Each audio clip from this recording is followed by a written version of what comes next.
And then for the final topic in this part of the course, we're dealing with the more realistic way that firms are organized, which is typically through monopolistic competition and oligopolies.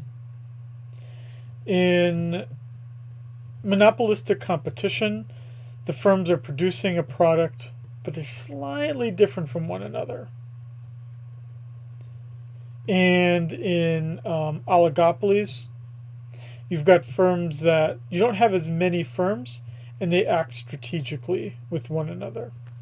And so for monopolistic competition, we can actually use the exact same rules as we've been using before, where marginal revenue is equal to marginal cost. The marginal revenue curve is still a little steeper than the demand curve, but it's not as steep as it was under monopolies. Hence the term monopolistic competition, because it's kind of monopolistic, but it's also kind of competitive.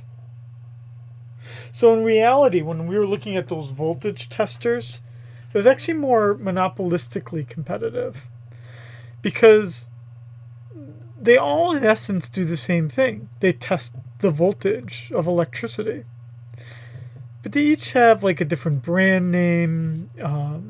They might have slightly different features from one another, so they're all slightly different,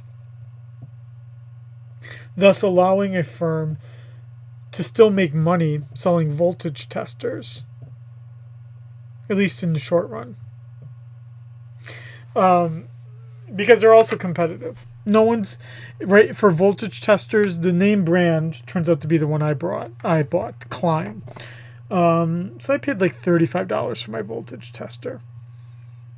Now, if they were charging $135 for it and the others were charging $10, and they did the exact same thing, I wouldn't pay $135 just to get the name brand.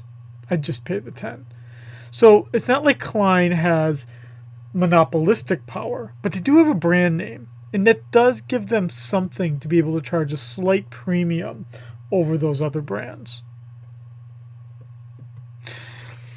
Now, to determine how much this monopolistically competitive firm will produce, follow the exact same rule. Look at your tattoo. Marginal revenue equaling marginal cost. For oligopolies, we would need to engage in game theory, and we would need to start to look at how firms strategically decide how much to produce. And you get this from the prisoner's dilemma,